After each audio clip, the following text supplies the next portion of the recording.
Ang 24 karat nun is ano lang, 1,000 per gram. Ang 18 karat nung mga panahong yon ay nasa ano lang, mga 800 pesos. Kasi ang negosyo ko nun, buy and sell eh. And then let's say, ibibigay nila sa akin ng 18K nun, 800. Papatong lang ako 10 pesos or 20 pesos. So magkano din yun? Kung makakabenta ako 10 gramo, meron din akong 100 pesos, di ba? Alam nyo, yung Mayet de la Rosa Fine Jewelry, ako yun eh. Once upon a time, isa siyang pangalan ng tindera. Bakit? Bakit kuya? Sasabi mo sa akin, bakit naman Mayet de la Rosa Fine Jewelry?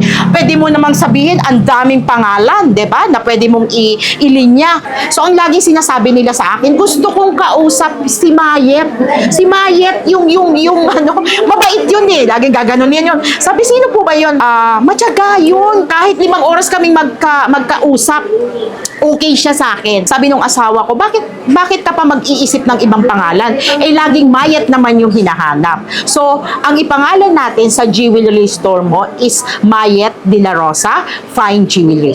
So, doon ako nakilala. Ito naalala ko lang, gusto ko lang i-share sa kanila ha, na mula umaga, tanghali, gabi, tuyo ang ulam namin. Sa kauulam namin ng tuyong isda, nagkaroon na ako ng galis. Yung galis sa paa, galis sa kamay, galis sa ulo, lahat. And then, ako yung batang sinasabi nila na, nandiyan ba yung batang malansa? Kasi pag meron kang galis, malansa ka eh. Bisyosa talaga ako eh. Gusto kong magkaroon ng maayos na buhay yung nanay ko. Kasi ang promise ko sa kanya, Nay, hayaan mo pag nakatapos ako ng pag-aaral, makakaangat tayo sa buhay. So, nung nagkaroon ako ng magandang sweldo, ang sarap. Kuya, alam mo ba yung unang-unang sweldo ko? Sa sobrang parang ang dami kong gusto, naubos ko isang fried chicken at saka naubos ko isang pizza. Alam mo ba, Kuya Wonder, way back 1996, doon talaga ako nagsimulang mag-alahas. Actually, si Miss Mayet is, by profession, is chemistry. Chemist graduate ako, kaya lang hindi kasi tayo swinerte. So, nagtinda ako ng alahas. Mahirap para sa akin ang maging tindera ng alahas sa mga panahon yun. Kasi alam mo naman, pag tindera ka, parang mababa yung tingin sa'yo. Although alahas yung binibenta mo, pero tindera ka pa rin. Ang ginagawa ko for 5 years, kuya. Hirap ng struggle ko noon, isipin mo, tatakbo ka doon sa isang alahasan, ipipresent mo dito, balik, bayaran mo, balik. So, ganun. Ang tawag kasi noon dito, arangke. Face value lang, pwede kang magnegosyo, pwede kang manghiram ng alahas sa kapwa alahera para maibenta mo. Kailangan lang hindi kasi sira. Ito, kuya, talaga pinakamahirap. Sa kagustuhan ko na makabenta, gusto niyan lagyan ng diamond, yung kanyang pustiso. Niluwa niya sa harap ko talaga, yung pustiso niya. Sabi niya, Miss Mayet, meron ba kayong binibenta? Na ano, sir? Diamond. And then, ilalagay ko dito, ginano niya talaga yung kanyang pustiso. Tapos, pinahawak pa niya sa akin. Diyos ko, Mio. Hindi ko, ayan, si Aileen, totoo talaga to. Sabi ni Aileen, tita naman, nagbe-breakfast ako. Sabi ko, Aileen, hindi tayo pwede mag-inarte, kailangan natin ng benta. So, yun talaga, kuya, pinakamahirap. Kaya ko lahat, pero ito talaga, pustiso. Niluwa sa harap mo, kuya. Susukatan mo siya ng bato. Tapos, sabi niya, sigurado ka, niluwa niya ulit. Sabi ko, Diyos ko talaga. Kuya, grabe niluwa niya ulit kasi nakita niya maliit yung diamond. Gusto ko medyo malaki. Actually po sa akin, ang kahalagahan po talaga alahas talaga po is yaman and pera. So pag meron ka po kasing alahas, parang feeling ko ang yaman-yaman mo. Alam mo yon, parang ang yaman-yaman mo kasi may alahas ka. Ang alahas kasi, pinapalitan mo lang yung pera mo ng another pera.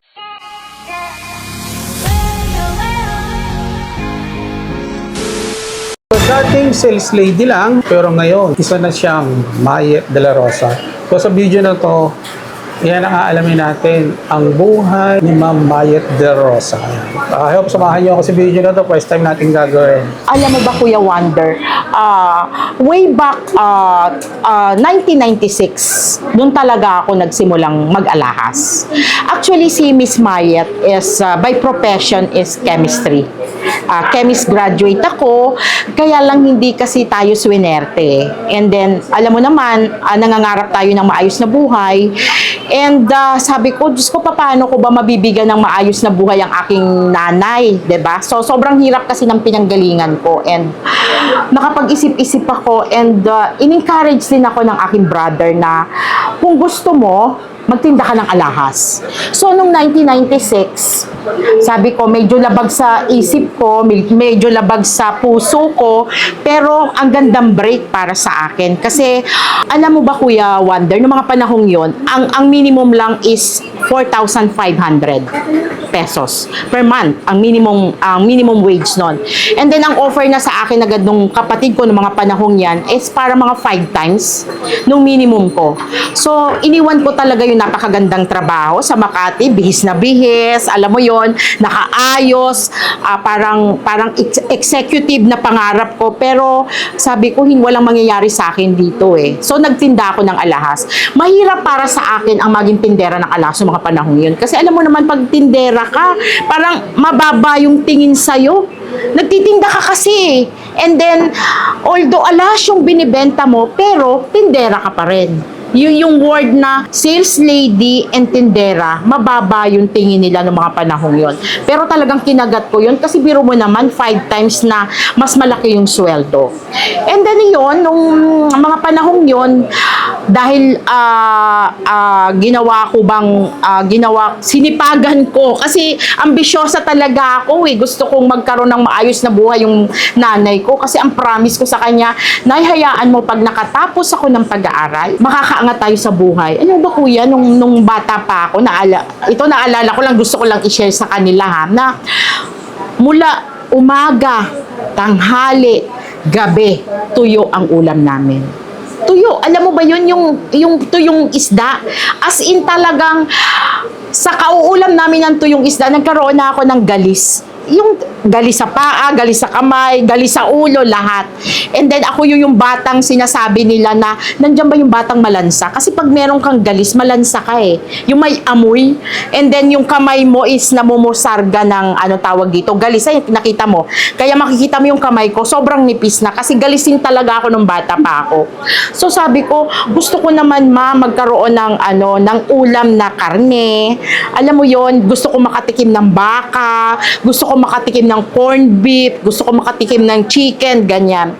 So sabi ng nanay ko, mag-aral ka and balang araw, lahat yan matitikman mo. So ginawa ko talaga yung kuya, nagsumikap talaga ako and ipinangutang ng aking magulang, tulong-tulong kung paano kami napatapos. Pero nung makatapos ako, ang nangyari kasi, nung bumagsak ako sa board exam eh. And then sabi ko, paano naman tayo yayaman nito na? Yun talaga goal ko, gusto ko talaga magkaroon ng maayos na buhay para matupad ko kung ano yung gusto sa buhay, 'di ba? Gusto ko makakain ng maayos, gusto ko magkaroon ng maayos na pamilya, parang gano'n, yun yung pangarap ko talaga. Paano naman ako magkakaroon ng maayos na buhay kung bagsak ka sa board exam, 'di ba? So sabi ko, wait lang, break muna tayo. Maghahanap ako ng ibang pagkakakitaan para mas may opportunity ba? Baka may magbukas sa akin ng magandang opportunity. So kinuha nga akong tindera ng aking brother. And then binigyan ako ng magandang sweldo. So, nung nagkaroon ako ng magandang sweldo, ang sarap. Kuya, alam mo ba yung unang-unang sweldo ko? Sa sobrang parang ang dami kong gusto, naubos ko isang fried chicken at saka naubos ko isang pizza. Sabi ng kapatid ko, grabe, ikaw lang kumain yan. Kuya, ito talaga yung sabi kong weakness ko ba? Gustong-gusto ko siyang tikman, gustong-gusto ko siyang kainin pag meron na akong trabaho. Talaga naubos ko isang fried chicken. Gaano kalaki isang fried chicken para maubos mo yon? Isang Pizza Hut, noong mga panahong yun ang sikat eh. Naubos ko talaga siya. So yun talaga, yung simpleng pangarap lang ba, pagkain lang muna. Kasi buong buhay mo, tuyo yung ulam mo. Buong buhay mo, merienda, umaga, tanghali, yun. So, nung natupad ko na yon, yung masasarap na pagkain, sabi kong ganyan, ipon, so binigyan ako ng magandang sweldo. Pero sabi ko, paano naman ako yayaman ito, although may sweldo naman akong maganda, diba? At the same time, kahit may sweldo ako maganda, meron akong marami akong mga sideline. Nag-tutor ako, kuya. Okay? Nag-uumpisa akong mag-tutor niyan mga alas 5 ng hapon hanggang alas 12 ng hating gabi. And then, pagka-tutor ko nung hating gabi, meron pa rin akong pang umaga. Baka gusto mo itanong. Meron akong umaga ni schedule na 6 to 7 bago pumasok yung aking estudyante. So talagang gusto ko talagang magkaroon ng maayos na buhay. So ang dami. Nagtitinda ng chicharon, nagtitinda ng damit, lahat. So inaano ko yan. Yan yung mga sideline ko para mas makaipon talaga. So nung nagkaroon na ako ng pamilya, naging maayos-ayos na yung buhay kasi nga tulong ko rin yung aking asawa sa maayos na para maiayos yung aming buhay, savings, hindi ako kuya maluho. Kasi nga nung mga panahong yon, doon ko naranasan na magkaroon ng pera eh. Sabi ko, yung kinikita ko ay kailangan yung 50% nun maipon ko. Okay? Para sa ganon, mas lumago yung pera. Kasi gusto ko talaga magnegosyo eh. Alam mo yon? Paano ako magkakaroon ng negosyo kung wala akong kapital? Eh, hindi naman tayo pwedeng mangutang kung wala ka naman pambayad, di ba? So, ang pinaka-best ko talaga is mag-ipon ako ng certain amount para magkaroon ako ng negosyo. So, after 10 years, nung aking pag-iipon, at saka sasabihin nyo sa akin, bakit naman ang tagal, kuya? 10 years pa bago ka nakapagsimula ng sarili mo. Kuya, nagbabayad ako ng utang na loob. And kahit kailan, alam kong hindi mababayaran yung utang na loob ko doon sa nagpaaral sa akin. Yun yung pinasukan ko bilang isa ako sa nagbibenta ng alahas. So alam mo yon, nakatapos ka, nabigyan ka ng maayos na buhay, nabigyan ka ng trabaho, di ba? Tapos bigla-bigla mo siyang iiwan, di ba? So, para sa akin, sabi ko sa asawa ko, hindi ako pwedeng umalis agad-agad. Kailangan bago ko alisan itong aking pinagtatrabahuhan ngayon, stable na sila. Natulungan ko na sila. Hindi nasasama yung loob nila na umalis ako. Kaya natagalan ako, para mga after 10 years pa ako, nagkaroon ng sariling Mayet de la Rosa. So, nagpaalam ako ng maayos, although hindi naging madali para dun sa kapatid ko yung pagtanggap. Naaalis na ako, pero sabi ko sa kanya, napapanahon na kuya, kasi lumalaki na din yung pamilya ko, nagkakaroon na ako ng maraming anak, and then lumalaki na rin yung mga gastos. At saka gusto talaga ng asawa ko magkaroon ng negosyo, kuya, yung mga panahong yun. So, hindi man nadali ang pagtanggap, pero kalaunan natanggap din naman. So, nagsimula yung Mayet de la Rosa Fine Jewelry. Okay? So, alam nyo, yung Mayet de la Rosa Fine Jewelry, ako yun eh. Mayet, once upon a time, isa siyang pangalan ng tindera. Bakit? Bakit kuya? Sasabi mo sa akin, bakit naman Mayet de la Rosa Fine Jewelry? Pwede mo namang sabihin, ang daming pangalan, di ba? Na pwede mong ilinya. Bakit naman Mayet? Alam mo kasi kuya, dahil nga mahirap na pamilya kami, ang kinapital lang kasi talaga namin, yung talento ba namin, yung binigay sa amin ng Panginoon, unang-una yung values na itinuro sa amin ng mga magulang namin. Mapagmahal, mabait, pasensyosa, matyaga. Yun. Dedicated ka sa trabaho ko. So yun yung mga kapital na kinapital ko nung ako ay naging tendera. So doon ako nakilala. So ang laging sinasabi nila sa akin, gusto kong kausap si Mayet. Si Mayet, yung ano, mabait yun eh. Laging gaganunin yun. Sabi, sino po ba yun? Siyempre, matyaga yun. Kahit 5 oras kaming magkausap, okay siya sa akin. So, yun talaga kuya yung kapital ko. So, sabi nung asawa ko, bakit ka pa mag-iisip ng ibang pangalan? Eh, laging Mayet naman yung hinahanap. So, ang ipangalan natin sa jewelry store mo is Mayet de la Rosa Fine Jewelry. So, kaya naging Mayet de la Rosa Fine Jewelry siya. Alam mo kuya, way back 2006, siyempre, maliit lang naman yung naipon ko noong mga panahon yun. Hindi naman karamihan. Hindi karamihan. Kasi siyempre, nag-aaral na yung mga bata. Alam mo yon, may nag-aaral ka ng bata. Kumuha ka na rin ng bahay na maayos na matitirhan ng iyong mga anak, di ba? So, sabay-sabay, may mga gastos ka rin naman. Kahit malaki yung swineldo mo, may bawas yun. So, alam mo kuya, yung mga panahong yon, parang ang pinagsimulan ko is mga 500,000. So, para ma-raise ko yung 500,000 na yon, nagsanla pa ako ng sasakyan. And then, marami akong sinanla, marami kaming isinakripisyo para magkaroon ng sariling Mayet de la Rosa.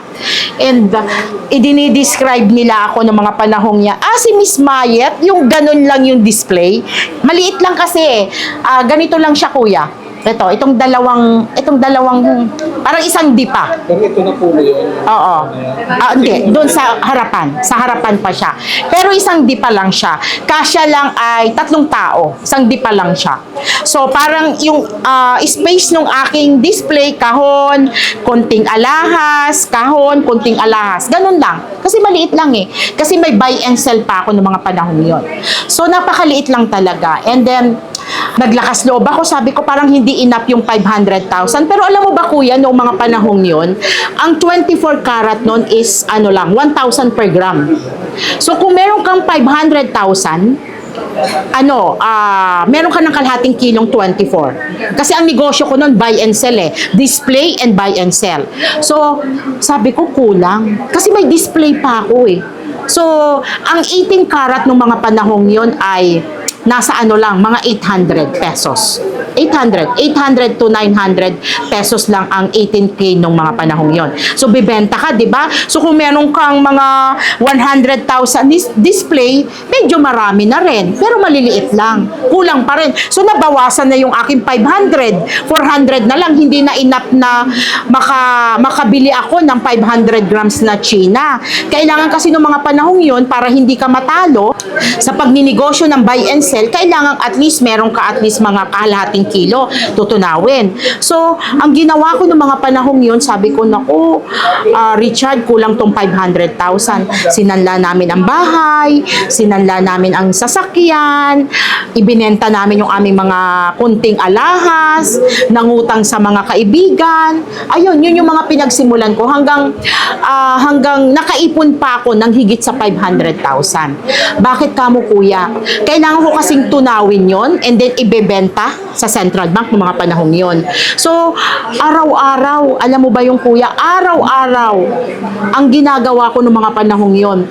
Araw-araw mamimili kami, sa hapon kukumputin ko, sa madaling araw, alas 4 ng madaling araw, dadalhin sa Bulacan, tutunawin, then dadalhin sa Central Bank. Araw-araw na ginawa ng Diyos yun. Kasi ng mga panahong yun, marami na rin kasi sa akin nakakakilala eh. So, marami na nagbibenta ng mga scrap gold, yung katulad ng mga binibili ko dito sa harap.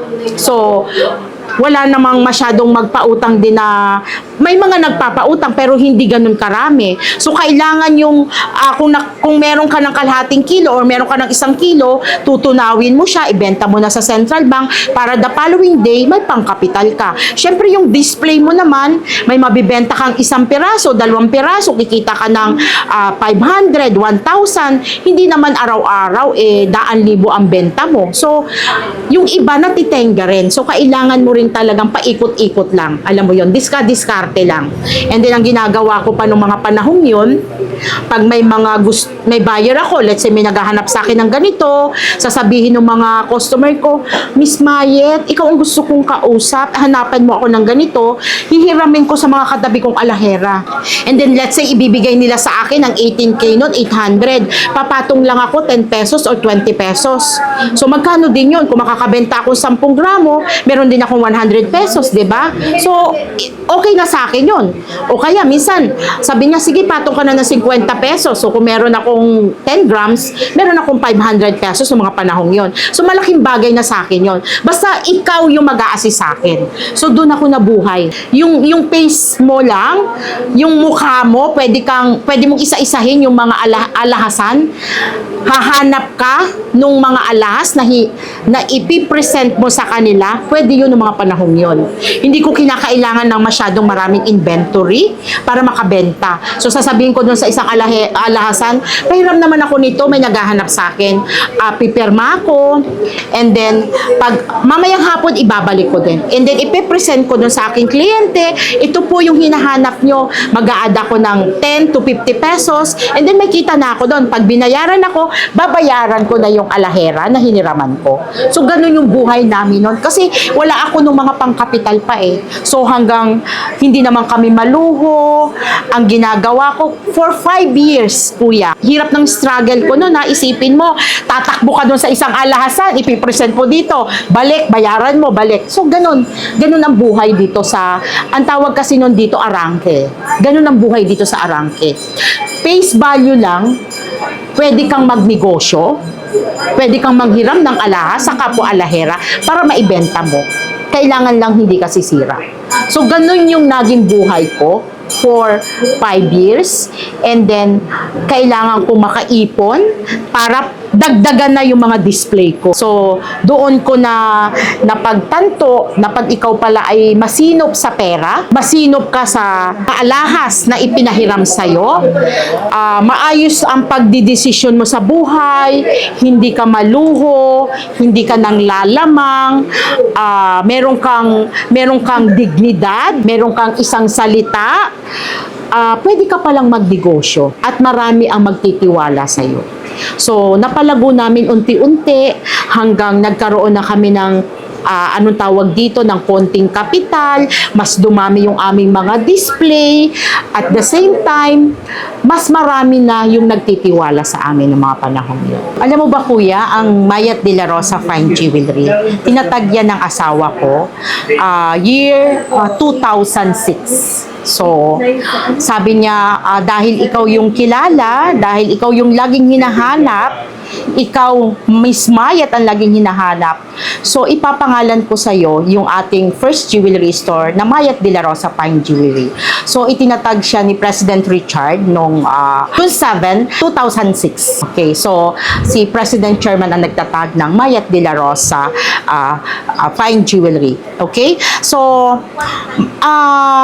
marami nagtatanong sa atin, saan ba nang gagaling ang ating mga alahas? Actually, kuya, nung nagsisimula ako, bukod sa custom made, nagagawa lang kami ng mga alahas, ha?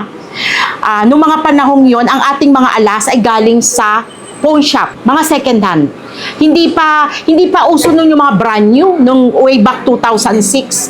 Ang mga nagba-brand new lang nun yung sa umpin, mga Chinese. So ang alahas ko nun karamihan second hand and customized. So, yun lang muna ang kaya ko. Hindi ko pa kaya nung mga panahong yun na mag-produce ng brand new kasi masyadong mahal ang brand new ng mga panahong yun. So, custom-made, yung mga sirang alahas nila, yung mga minana nila, yung mga lumang alahas nila, gagawin kong bago. So, gagawin ko kung anong gusto nila. Gagawa ko ng hikaw, sing-sing, kwintas. And then, mga subasta.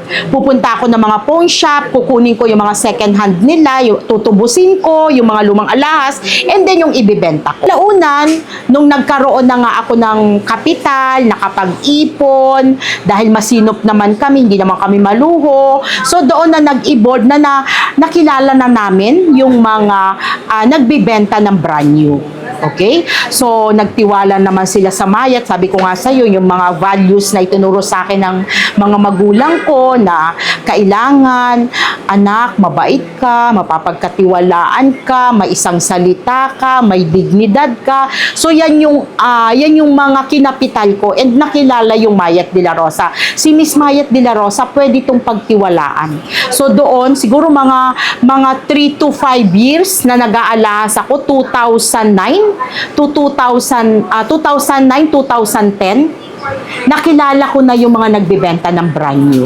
Okay? So, alam ko niyan, galing siya sa ibang bansa, galing siya sa Saudi, galing siya sa Japan, galing siya sa Hong Kong. Yun na yung aming mga binibentang alahas. Kasi syempre, marami na nagtatanong noon, ma'am, gusto namin brand new, gusto namin imported. Alam mo naman ng mga Pilipino, kuya, di ba? Ayaw nila yung mga local. Karamihan ng mga Pilipino gusto nila imported setting talaga. Pero meron namang mga Pilipino na masyado silang mapagmahal doon sa mga pinamana sa kanila. So, gagawin, Miss Mayat, gawin mo to kasi pinamana ng lola ko to. So, doon, ganun pa rin. Hanggang ngayon, hindi ko pa rin yan inaalis, kuya. yung mga paggawa ng mga lumang alahas nila. Sa mga designs naman, marami namang nagtatanong sa akin, sabi nila, ano ba yung mga pinakamahirap design na ginawa mo? Actually, kuya, sa taong porsigido, walang mahirap. Noong mga panahong yun, gumagawa akong college ring, wedding ring, sets, lahat. Walang imposible. Basta bigyan mo ako ng ikakopy. Yung pwede kong pagkopyahan ba? Pwede kong pagkopyahan, kayang-kaya namin yon. Nung panahon nga yun, ito kuya talaga pinakamahirap. Ito walang hihirap dito, grabe. Sa kagustuhan ko na makabenta, meron talaga, ito paulit-ulit ako dito, hindi ko alam kung narinig mo na to. Gusto niyan lagyan ng diamond, yung kanyang pustiso.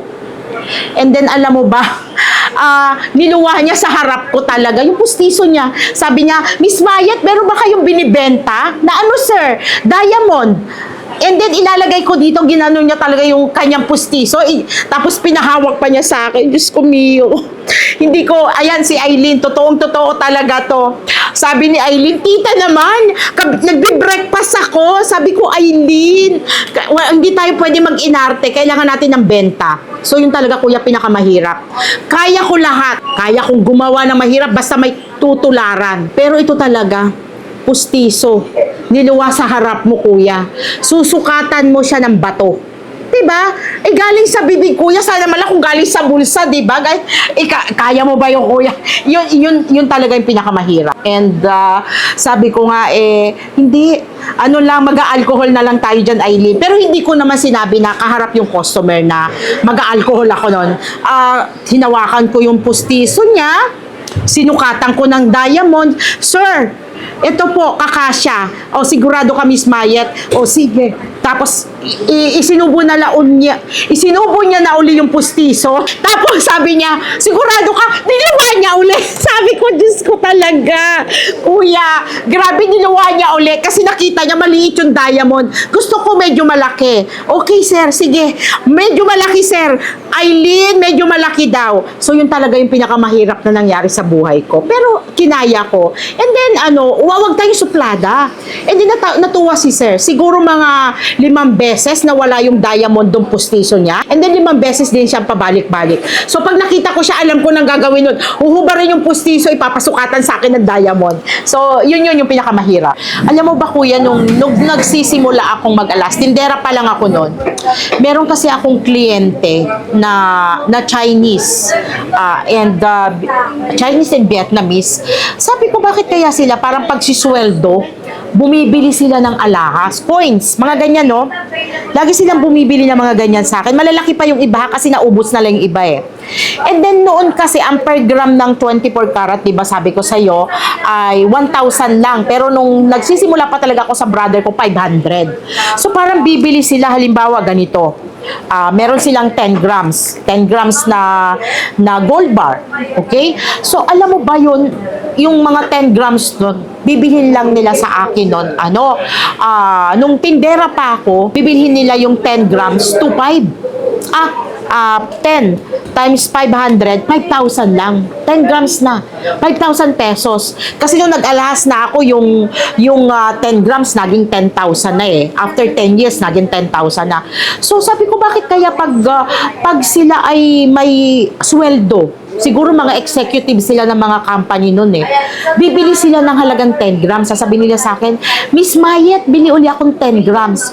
So, dating gawin, Miss Mayet ha. So, bigay ko sa kanila 5,000.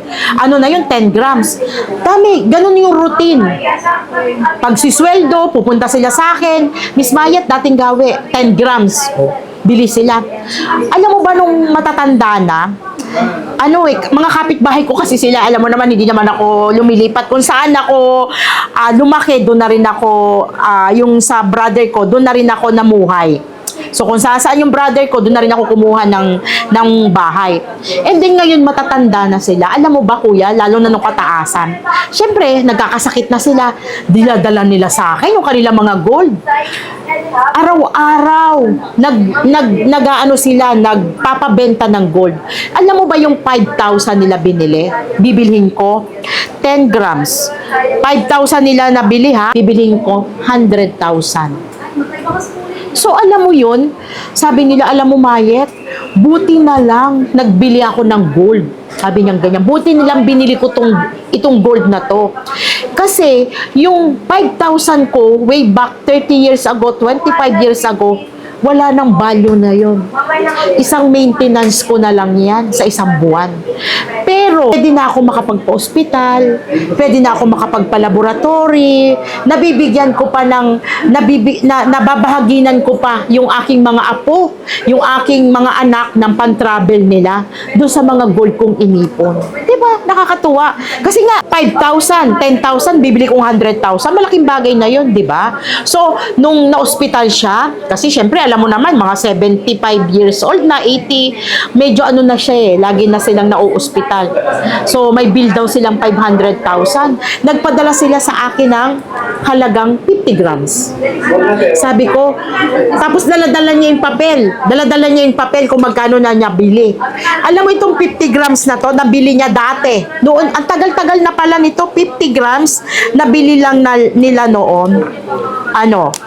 Bali 50,000 lang. Tapos binili ko 500,000. O sabi niya, ma'am, okay na sa akin yan. Alam ko marami siyang gold. Alam kong talya-talya si ang gold nga. Sabi niya, benta mo na yung marami. Sabi niya, hindi, okay na yan. Okay na muna yung isa. O, binalitan ko to 500,000. Nakalabas na siya sa ospital. Biro mo yun, magkano lang niya nabili yung dati nun? 50,000. Tapos yung 50,000 niya, after 20 years, 500,000 ko na binili. So, mamaya, thank you ha. At least, wala rin din daw siyang problema. Kasi, alam na niya kung kanino ibibenta. Sa akin niya binili, walang masyadong eche-eche-boreche. Kasi alam ko naman yung gold ko diba? Ito kasi mga usong gold nun yan, mga ganyan, no? Binili lang niya ito dati, 1,000. 1,000, kuya. And then, binili ko 10,000, diba? Binibenta ko naman 10,500, 11,000. So, ganun na kataas yung gold. So, sabi niya, mamayat, enough na sa akin yan, 500,000 lang naman yung bill ko sa hospital, okay na yan. So, ganun. Pag may kailangan siyang bilhin gamot, papadala siya ng 3 maliliit na coins, yan, mga ganito. Dibenta niya sa akin. Yan yung mga inipon niya. At yung iba naman, nire-recycle ko, binibenta ko rin. So, kita mo, hindi lang siya basta investment. Ano rin siya? Siya yung magsisave sa future mo. Hindi ka na magmamakaawa sa gobyerno na ipagamot ka na. Kayang-kaya ka nang ipagamot ng mga inipon mo, 'di ba? Pero kuya, ito hindi ako nagyayabang. Kung yung 50,000 mo itinago mo lang sa bangko way back 20 years ago, ewan ko sa iyo kung baka naman naging 75 or 80,000 pero hindi siya magiging 500,000. 'Di ba? Yun yung sinasabi ko. Ang laki ng value. Kaya mga mayatisens, alam nyo na ha, totoo yan. Hindi yang kwentong barbero. Kwentong totoo yan. Kasi hawak ko. Yan yung mga binenta nila sa akin kasi magpapa-hospital daw siya. So actually, hindi na siya may dala. Pinapadala na lang niya. Sabihin mo kay mamayat mo na lang yan ibenta. At least hindi na niya iaasay. Kasi alam niya sa kanya galing yan. Ang alahas kasi, depende yan sa karat. Okay? So, ibig sabihin, meron tayong 24 karat, meron tayong 22 karat, meron tayong 21, 18, 14, 10, 8K. So, ang pagpipresyo ng alahas, depende sa karat. Okay? Kung anong K siya. So, let's say ngayon, ang presyo ng alahas is 1,000, yung 24K. Yun nga yung nag-umpisa ako, di ba? Ang 24K, nung nag-umpisa ako is 1,000 per gram. So, ang porsyento kasi ng 22 karat is 916. Okay? So, magiging 916 yung 22K. Pag-scrap siya, diba? And then, yung 21,875, 875. So, depende dun sa karat. Ang 80 naman, 75%, 750. O, paano ba nagkakaiba? Ba't naman Miss Mayet may mas mahal? Making. Kasi, syempre, ita-charge natin sila ng making charge, kuya. And then, lalo na kung imported yung alas, galing pa sa ibang bansa, i-charge natin sila ng shipping, yung making niya, kung paano siya ginawa. Kasi yung sinasabi ko na karat, naka-base lang yun sa raw gold. Kasi minsan kasi kuya, yung ating mga bumibili ng alahas, mag-check sila doon sa kung ano yung live price. Pero lagi nilang tatandaan raw gold. Hindi siya gawang alahas. Para lang siya yung ordinary na 24. Hindi siya gawa. Ngayon, ngayon, pag ginawa mo yan, magbabayad ka mga 5 to $20 ang making charge. Kasi ba sinasabi ko, imported siya. So, ipa-plus mo yun doon. Pag plinas mo yung making charge, ipa-plus mo din yung shipping mo. And then, ipa-plus mo din yung kita mo. Ngayon, sasabihin niya, gawa naman dito sa Pilipinas, ganun din yun, sir. Meron akong 24 karat, ipapagawa dun sa platero ko. Kung halimbawa, gagawin niya ng 3 araw, syempre ipapatong ko yung sweldo niya sa 3 days. And then may losses pa yun. Yun yung mga tumatalsik habang ginagawa niya na hindi ko na marirecover kasi nasa hangin, nasa lupa na, 'di ba? So ganun. Hindi mo sasabihin na, ay ma'am, bakit ganito, ganyan? Meron talaga siyang making charge. Isa pa kuya, ganito. Binipresyo ng alas, titimbangin, okay? Minsan, sasabihin ng customer, Miss Mayet, nakita ko dun sa kabila, competitor, same na alahas. Sa kanila, 1,000 lang. Bakit sa iyo, 2,000? Ma'am, check ko nga po. Ma'am, kasi yung sa kanila 1 gram lang. 'Di ba? Ito sa akin, madam, 2 grams. Pareho po ng design. Syempre pag plinex mo, 'di ba? Parang parehong-pareho siya. So, based din tayo sa grams, kuya. So, kung ilang gramo yung alahas mo, ita-times natin. So, hindi nangangahulugan na parehong-pareho yung style ng alahas. Halimbawa, parehong-pareho to.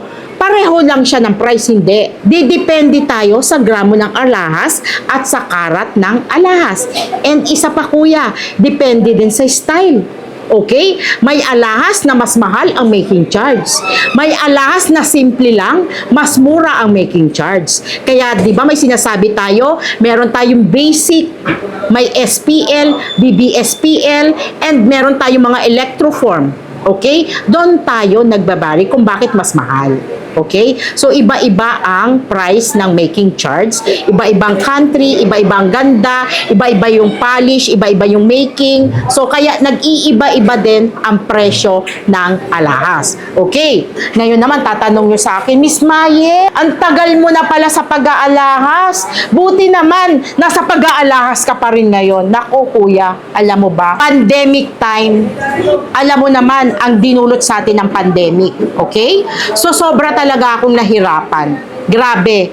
Meron na tayong 100 na katao na pinapasweldo. Hindi ko alam. Paano ako? Ang daming umaasa. May mga anak silang nag-aaral. May mga pamilya silang pakakainin. Di ba? Paano tayo nito? Paano tayo makakabenta? Hindi tayo pwedeng lumabas. Huhulihin tayo ni Mayor. Huhulihin tayo ng barangay captain. Alam mo kuya, ang ginawa ko, hindi pwede to. Maraming magugutom, maraming mas maghihirap, at baka hindi tayo mamatay sa COVID. Mamamatay tayo sa gutom, 'di ba? Nakipagsabayan ako kuya mag-online.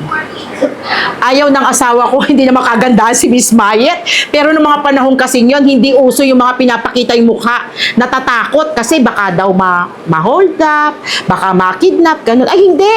Hindi pa pwede. Ang dami nang umaasa sa Mayet de la Rosa. Nag-live ako, kuya. Live selling. Nakipagsabayan ako kung ano yung uso. Okay? Hindi tayo pwedeng patulog-tulog sa kangkungan. Kung uso ngayon, magbablog ako. Kung ang uso ngayon, naka-bathing suit, magbi-bathing suit ako. Kaya lang, meron tabon, di ba? Kung ano yung uso, dapat makikipagsabayan tayo.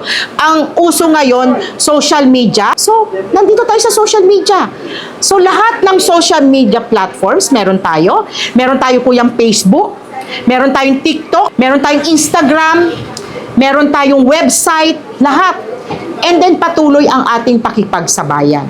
So, kailangan nating pakiramdaman, kailangan nating matyagan, kailangan nating tingnan, at kailangan nating pag-aralan kung ano yung uso at makipagsabayan tayo. Hindi tayo pwedeng matulog sa kangkungan. Sa dami na ng empleyado ng Mayet de la Rosa, hindi pwede tayong pahina-hina. Kasi ito lagi kong sinasabi, mga anak, mga Mayetisens, mga empleyado ng Mayet de la Rosa, kung matutulog tayo sa kangkungan, nga. Okay? So, kailangan natin makipagsabayan kuya. So, all social media platforms, online, lahat. And marami din tayong physical stores para doon sa ating mga dating kliyente na ayaw nila sa social media. So meron tayong mga physical store na para sa kanila. Kuya, alam mo ba, ang pinakamahirap sa ganitong klaseng negosyo, dahil kasi ito pera eh. Alam mo yon, hindi lahat kasi ng empleyado natin or hindi lahat ng tao na tumitingin sa atin ay malinis ang puso. Alam mo yung kuya, may pagkakataon na meron tayong mga empleyado na nagiging makati yung kamay. May mga empleyado tayo na matitigas ang ulo.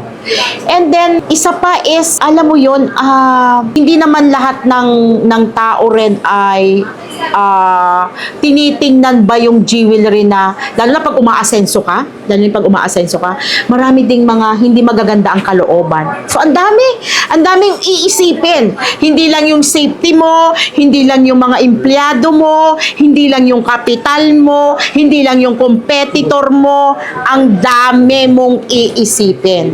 Pero alam mo ba, lahat ng yan, tinitingnan ko in a positive way. Sabi ko nga sa'yo, kuya, sa dami na naming pinagdaanan, basta isa lang ang focus ko, magkaroon kami ng maayos na buhay, magkaroon kami ng, yung mga anak ko, magkaroon ng maayos na hinaharap, maayos na, hindi na yung sinasabi ko na pinanggalingan ko, okay? Makapag-aral sa maayos na eskwelahan, mairaos yung pang-araw-araw na pamumuhay, okay na sa amin yun eh. Pero alam mo ba, may mga times na, lalo na yung sa mga empleyado, meron talagang medyo hindi nagiging, sabihin na natin na hindi sila honest sa company. So yan ang unang-unang dumadagok sa akin eh.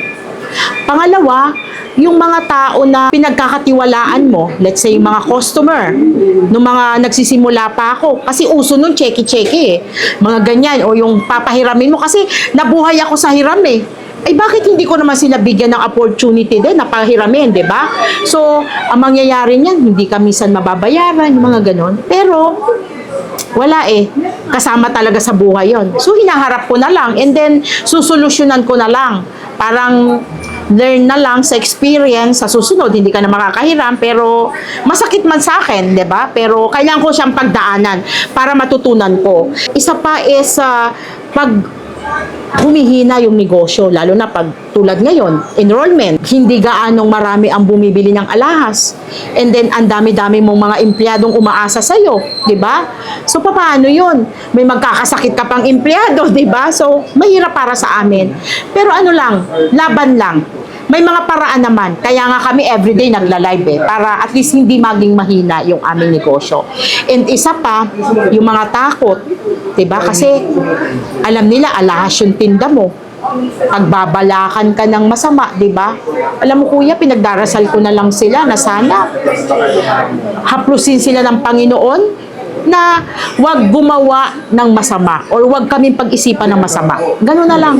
Mas naniniwala ako na merong Panginoon. Mas naniniwala ako na may Diyos. Na ipagdarasal ko na sana po yung mga tao po na nag-iisip ng masama, haplusin mo sila na makapag-isip ng tama. Diba?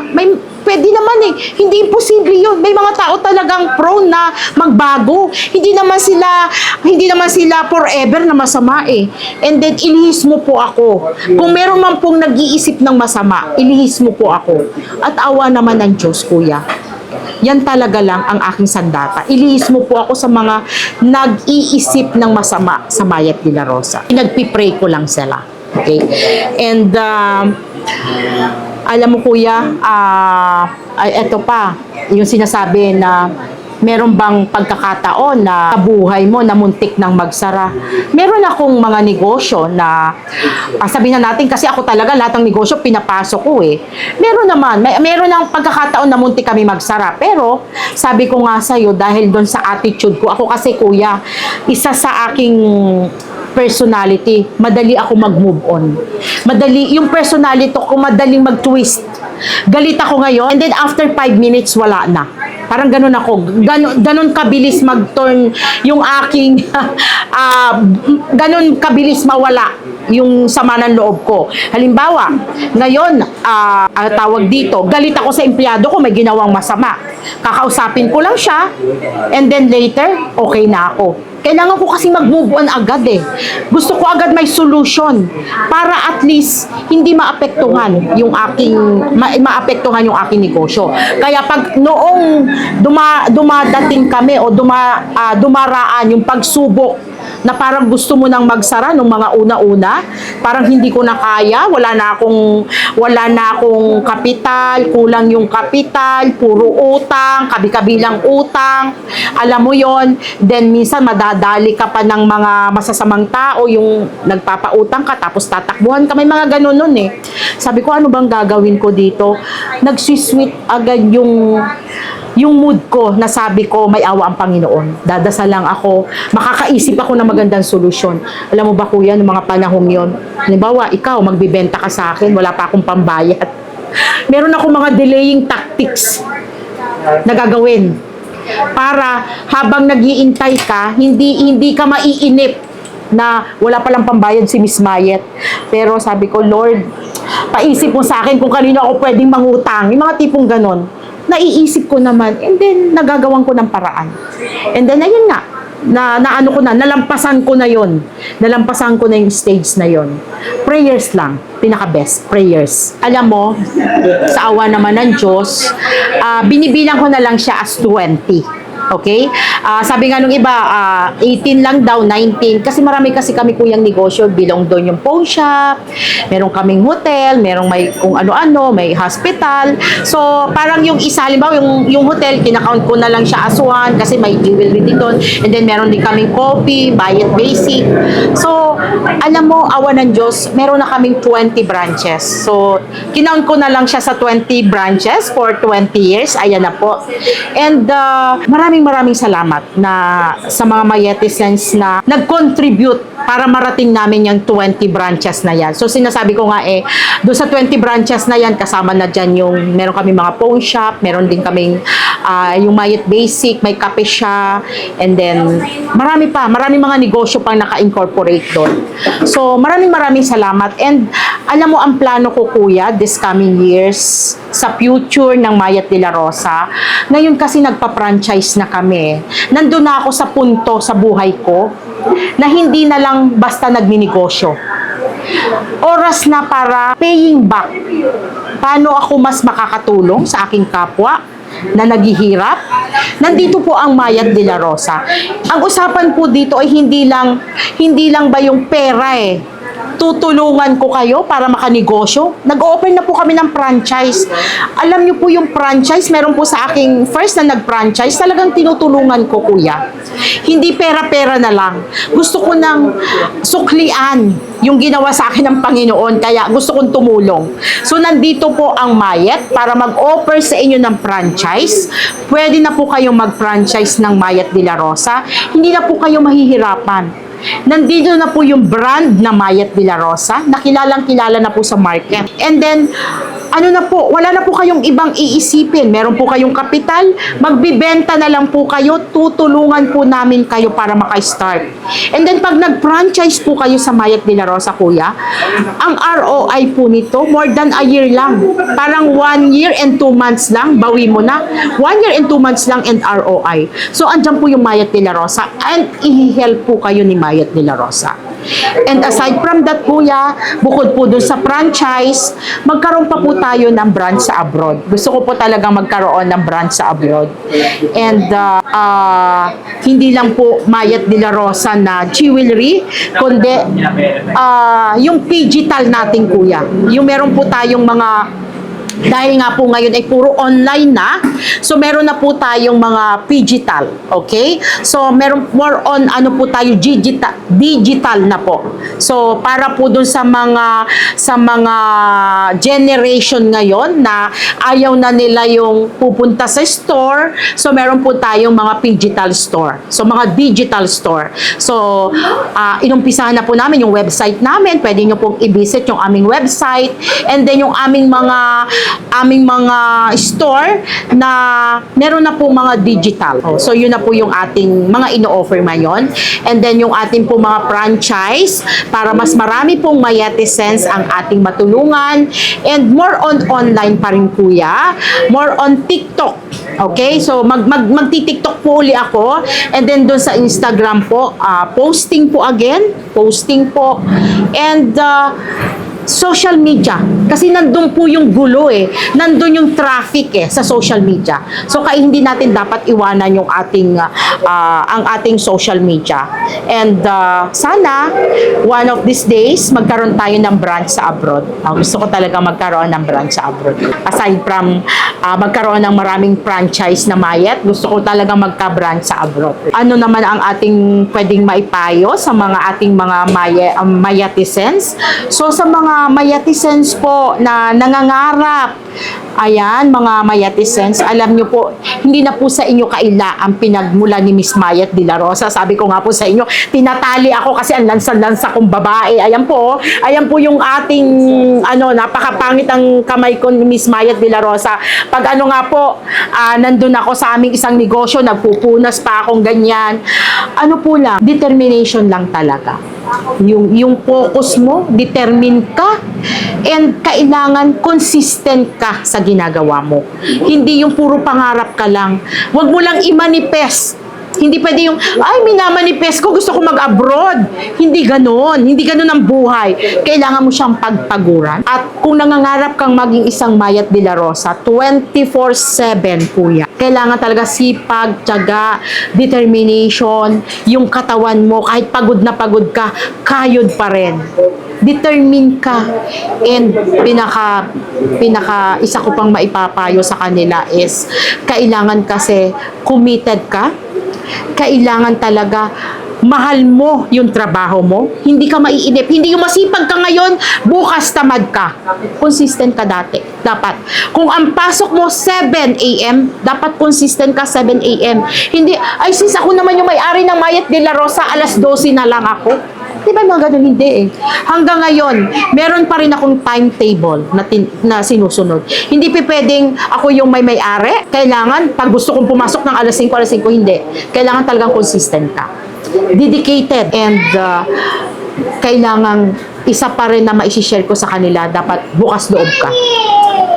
Matulungin, mahal, napagpasensya, at higit sa lahat ay kailangan mo ring willing ka rin tumulong sa iyong kapwa, hindi lang para sa sarili mo. So, yun na yung ginagawa ko ngayon. So yun mga ka-wonder, yun ang naging buhay ni Ma'am Mayet de la Rosa. Kaya nga doon sa mga nag-i-inspire dyan, kung meron kang gustong ma-achieve, huwag mo lang pangarapin. Kung hindi, kilusan mo.